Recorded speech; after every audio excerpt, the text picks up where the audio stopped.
नमस्कार दोस्तों, आज फ्रेंच वर्ब अबिते का हमारा सेकंड वीडियो है जिसमें हम जानेंगे कि अगर किसी को बोलना है वह किस कंट्री में रहता है तो वह फ्रेंच में कैसे बोलेगा। तो सबसे पहले हम अबिते की कॉन्जुगेशन फॉर्म को एक बार फिर से रिवाइज कर लेते हैं। तो आइए क्लास शुरू करते हैं। अबिते अबिते को हिंदी में बोलते हैं रहना, इंग्लिश में इसको बोलते हैं टू लीव, और इसकी जो कॉन्जुगेशन फॉर्म होती है वो होती है जाबित। जाबित का मतलब होता है हिंदी में मैं रहता हूं, मैं रह रहा हूं। तू अबित, इसको हिंदी में बोलते हैं तुम रहते हो, तुम रह रहे हो। इल अबित, इसका मतलब होता है वह रहता है, वह रह रहा है। एल अबित, वह रहती है, वह रह रही है। नू जाबितों, नू जाबितों, इसको बोलते हैं हम रहते हैं, हम रह रहे हैं। वो जाबिते, वो जाबिते, इसको बोलते हैं आप रहते हैं, आप रह रहे हैं। इल जाबित, इल जाबित, इसको अभी तो या अभी टेंट नहीं बोला जाएगा, इसको बोला जाएगा इल जाबित, टी तक। इल जाबित, वे रहते हैं, वे रह रहे हैं। एल जाबित, इसको भी बोला जाएगा एल जाबित, वे रहते हैं, वे रह रहे हैं। इल जाबित पुरुषों के लिए प्रयोग होगा बहुवचन के लिए, एल जाबित महिलाओं के लिए प्रयोग होगा बहुवचन के लिए। तो आइए इनसे अब वाक्य बनाते हैं। देखिए, जैसा मैंने आपको बताया कि अगर किसी को बोलना है वह किस कंट्री में रहता है तो वो फ्रेंच में कैसे बोलेगा। तो अभी हम थोड़ा पिछले वीडियो के बारे में जान लेते हैं जो हमने समझा था। देखिए, पिछले वीडियो में हमने आ के बारे में समझा था, वीडियो नंबर 14। इसमें हमने समझा था कि आ का मतलब होता है में या पर, और इसका प्रयोग हम जब हमें बोलना होता है कि हम इस स्टेट में रहते हैं या हम इस शहर में रहते हैं तो तब हम में के लिए आ का प्रयोग करते हैं। जैसे कि अगर मुझे बोलना है मैं जम्मू कश्मीर में रहता हूं तो मैं बोलूंगा जाबित आ जम्मू कश्मीर। अगर मुझे बोलना है तुम नैनीताल में रहते हो तो मैं बोलूंगा तू अबित आ नैनीताल। तो ऐसे ही किसी शहर का नाम आप ले लीजिए बड़े। अगर बोलना है वह मुंबई में रहता है तो मैं बोलूंगा इल अबित आ मुंबई। और अगर मुझे बोलना है वह गुजरात में रहती है तो मैं बोलूंगा एल अबित आ गुजरात। तो ऐसे ही बाकियों का भी है, इल जाबित आ मध्य प्रदेश, एल जाबित आ उत्तर प्रदेश, नू जाबितों आ दिल्ली। तो ऐसे ही हम वाक्य बनाते हैं आ के साथ, और इसका प्रयोग सिर्फ सिटीज, स्टेट्स, या आप बोल सकते हैं जो अर्बन सिटीज होती हैं उनके लिए ही प्रयोग किया जाता है। आप इसका प्रयोग कभी किसी गांव के लिए नहीं करेंगे। जैसे कि हम बोलते हैं कि हम गांव में रहते हैं, तो जब हम बोलते हैं हम गांव में रहते हैं तो उसमें जो में आता है उसके लिए हम आ का प्रयोग नहीं करेंगे, उसके लिए हमें किसी और शब्द का प्रयोग करना पड़ेगा। तो जब उसकी बारी आएगी तब हम उसके बारे में भी अच्छे से समझेंगे। तो फिलहाल आप ये समझें कि आ का प्रयोग हम किसी शहर हो गया, कोई कैपिटल हो गई, राजधानी हो गई, या फिर किसी स्टेट के लिए हम आ का प्रयोग करते हैं जब हमें में बोलना होता है कि हम इस स्टेट या शहर में रहते हैं या हम इस कॉलोनी में रहते हैं। तो आइए आज हम इन दो के बारे में समझते हैं। पहला है ओ और दूसरा है ओ। ओ की स्पेलिंग है ए यू और ओ की स्पेलिंग है ई एन, ओ। इन दोनों का भी मतलब में होता है, और इन्हीं दो का प्रयोग हम किसी कंट्री से पहले करते हैं जब हमें बोलना होता है कि हम इस कंट्री में रहते हैं। तो में का मतलब ओ भी होता है और ओ भी होता है। तो आइए समझते हैं। देखिए, मैं आपको सबसे पहले बता देता हूं कि जो ये ओ है, ए यू ओ, ये मैस्कुलिन कंट्रीज के लिए प्रयोग किया जाता है, और ई एन ओ ये फीमेल कंट्रीज के लिए प्रयोग किया जाता है, मे के लिए। तो अब कैसे पता करें कि कौन सी कंट्री मेल है और कौन सी कंट्री फीमेल है? तो आइए जानते हैं। देखिए यहां पे कुछ कंट्रीज के नाम लिखे हुए हैं, जैसे कनाडा, मोरक्को को बोलते हैं मोरक्को, पाकिस्तान, जापान को बोलते हैं जापान, श्रीलंका, अंध को बोलते हैं इंडिया, फ्रांस, अल्माइन को बोलते हैं जर्मनी, एताज यूनी का मतलब होता है यूनाइटेड स्टेट्स, क्योंकि ये स्टेट से जुड़ा हुआ है, स्टेट से बना हुआ है, काफी सारे स्टेट्स मिलके यूनाइटेड स्टेट्स बनते हैं, तो इस वजह से इसको फ्रेंच में बोला जाता है एताज यूनी। ऐसे ही शीन को बोला जाता है चाइना, स्पाइन को बोला जाता है स्पेन, और इटली को बोला जाता है इटली। तो आइए अब इनको समझते हैं कि अगर किसी को बोलना है कि मैं इन कंट्रीज में रहता हूं तो वो कैसे बोलेगा। तो पहले मैं जाबित से वाक्य बनाता हूं। जाबित ओ कनाडा। अब देखिए मैंने यहां पे ओ का प्रयोग किया है। मैं ओ का प्रयोग इसलिए कर रहा हूं क्योंकि इसका जो आखिरी अक्षर है वो ए है, वो ई नहीं है। तो जितनी भी ये कंट्रीज हैं, अगर इनका आखिरी अक्षर ई से खत्म नहीं होता तो वो मेल कंट्रीज होगा, और इन कंट्रीज में जिसका आखिरी अक्षर ई से खत्म होता है तो वो फीमेल कंट्री होगा।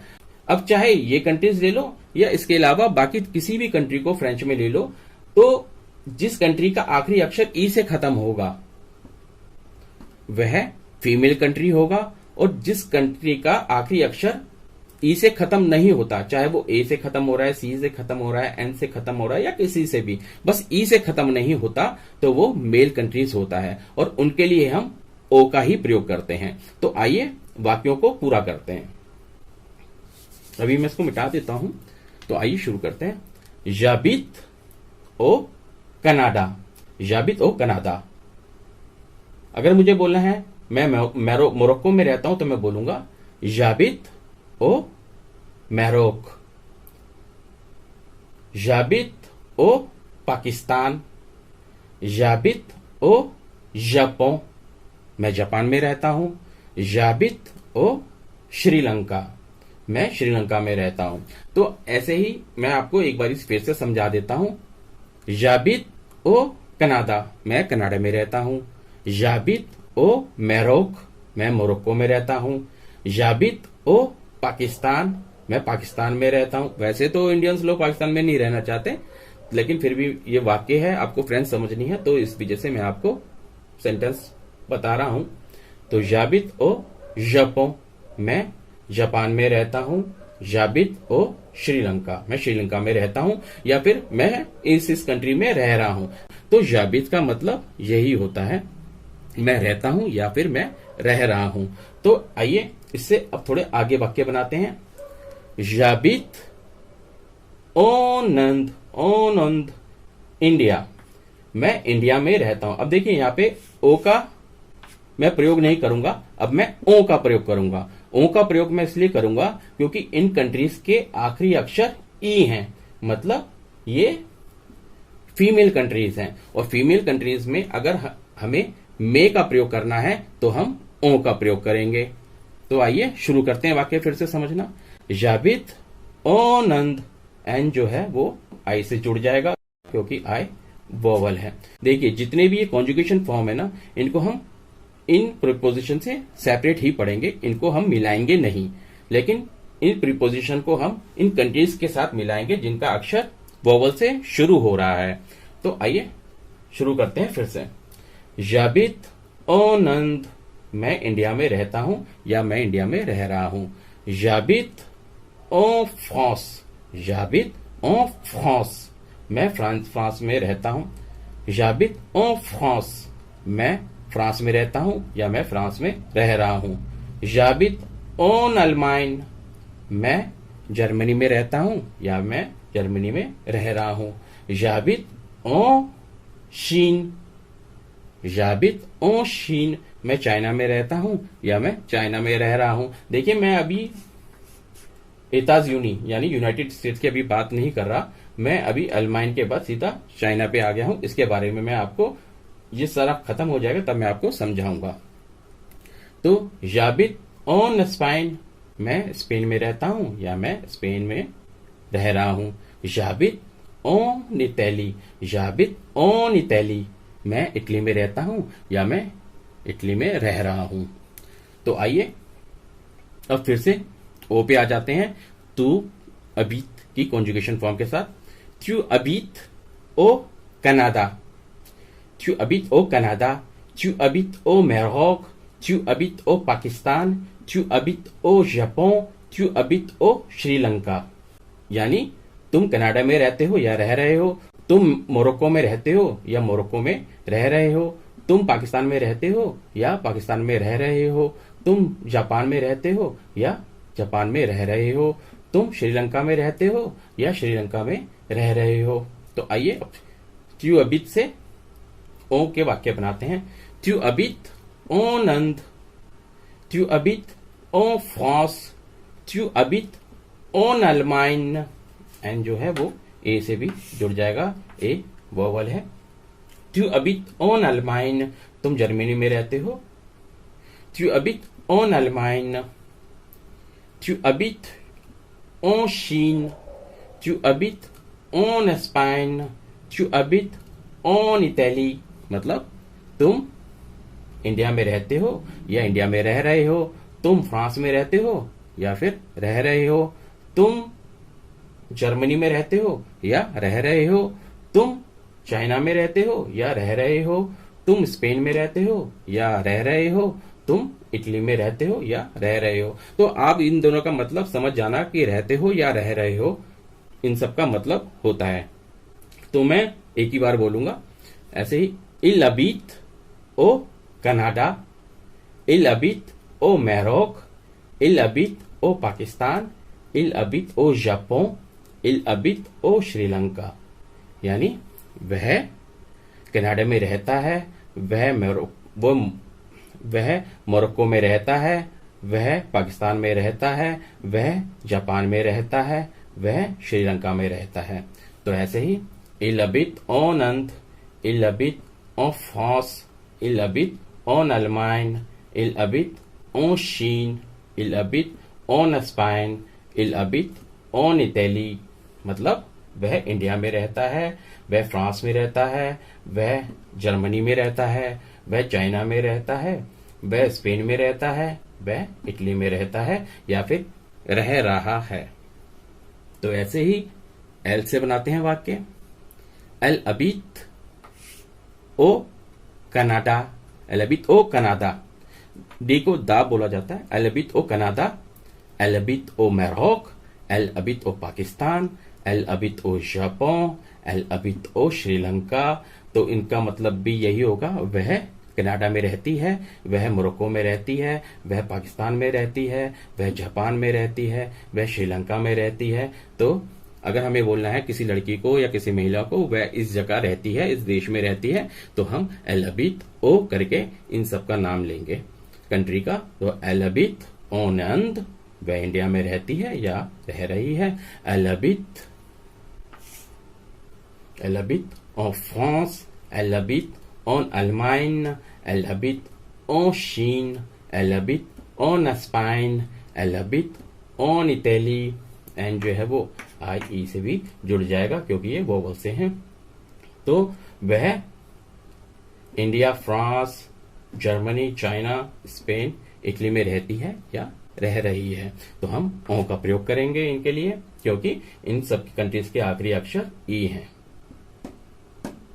तो ऐसे ही अगर हमें बोलना है हम कनाडा में रहते हैं या हम मोरक्को में रहते हैं या पाकिस्तान में रहते हैं, जापान में रहते हैं, श्रीलंका में रहते हैं, तो हम ओ का प्रयोग करेंगे। नूज अबितो ओ कनाडा, नूज अबितो ओ मैरोक, नूज अबितो ओ पाकिस्तान, नूज अबितो ओ जापान, नूज अबितो ओ श्रीलंका।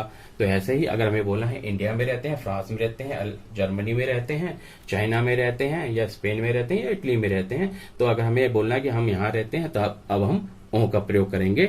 नूज अबितो ओ ओनंद, noose अबितो ओनंद nous habitons en France, nous habitons en Allemagne, nous habitons en Chine, nous habitons en Espagne, nous habitons en Italie।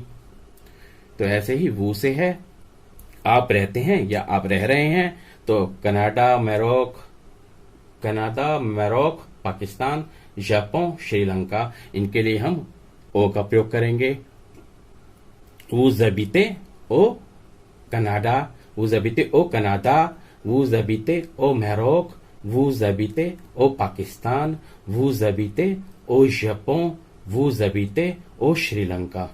और ऐसे ही अगर हमें बोलना है आप इंडिया में रहते हैं या रह रहे हैं, फ्रांस में रहते हैं या रह रहे हैं, जर्मनी में रहते हैं या रह रहे हैं, चाइना में रहते हैं या रह रहे हैं, स्पेन में रहते हैं या रह रहे हैं, इटली में रहते हैं या रह रहे हैं, तो हमें अब बोलना होगा vous habitez en Inde, vous habitez en France, vous habitez en Allemagne, vous habitez en Chine, vous habitez en Espagne, vous habitez en Italie। तो ऐसे ही ये दो हैं इल्जाबित और एल्जाबित। अगर हमें बोलना है वे कनाडा में रहते हैं या मैरोक में रहते हैं, पाकिस्तान में रहते हैं, जापान में रहते हैं, श्रीलंका में रहते हैं, तो हम इनके लिए, इन कंट्रीज के लिए ओ का प्रयोग करेंगे। आइए, इल्जाबित ओ कनाडा, इल्जाबित ओ मैरोक, इल्जाबित ओ पाकिस्तान, इल्जाबित ओ जापान, इल्जाबित ओ श्रीलंका, इल्जाबित ओ, यहां तक ही है, इल्जाबित ओ श्रीलंका। तो ऐसे ही अब ये फीमेल कंट्रीज आ गई हैं, तो अब इनके लिए हम ओ का प्रयोग करेंगे।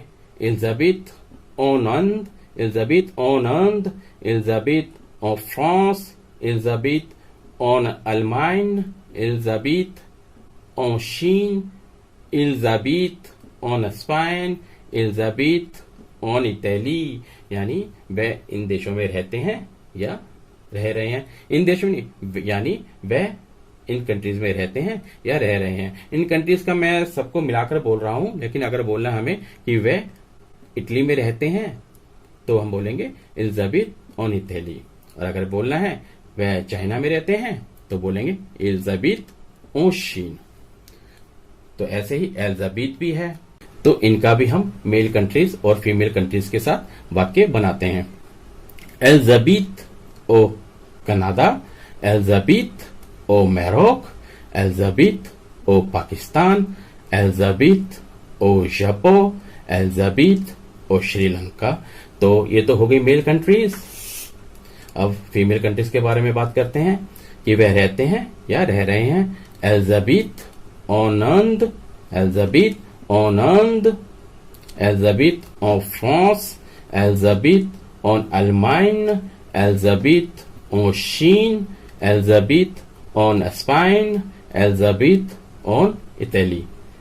एल्जाबित ऑन इटली में रहती हैं या रह रहे हैं। तो ऐसे ही ओ और ओ का प्रयोग हम कंट्रीज के लिए करते हैं। अगर उन कंट्रीज के पहले अगर हमें मे बोलना है तो मे के लिए ओ और ओ का ही प्रयोग किया जाएगा। एक बार फिर से मैं आपको बता देता हूं, ओ जो है वो मेल कंट्रीज के लिए प्रयोग होगा मे के लिए। तो कैसे पता करें कि ये मेल कंट्री है? इनके आखिरी अक्षर ई से खत्म नहीं होते, तो वो मेल कंट्रीज होता है, और जिनके आखिरी अक्षर ई से खत्म होते हैं वो फीमेल कंट्रीज होती हैं, और उनके लिए हम ओ का प्रयोग करते हैं। तो आइए अब इस एताज यूनी, ETATS, ई के ऊपर एक यू का साइन है, एक्शन मार्क है, ETATS, इसे पढ़ा जाता है एताज, एताज, एताज यूनी, UNIS।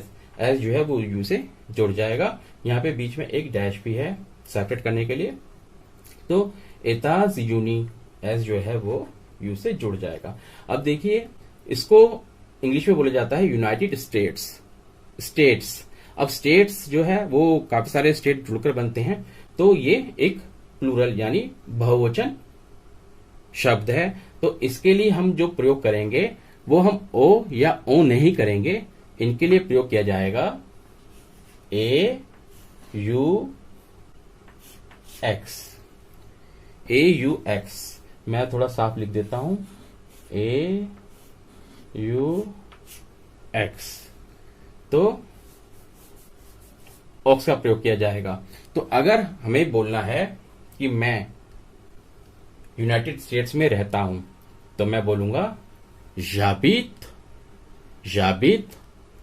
ओ एताज यूनी, यानी एक्स जो है वो ई से जुड़ जाएगा तो बनेगा ओ जेताज यूनी, जाबित ओ जेताज यूनी, जाबित ओ जेताज यूनी, जेताज टी ऐसे टी साइलेंट हो जाता है, एताज टी साइलेंट हो जाएगा, एताज एस काउंट होगा, एताज यूनी।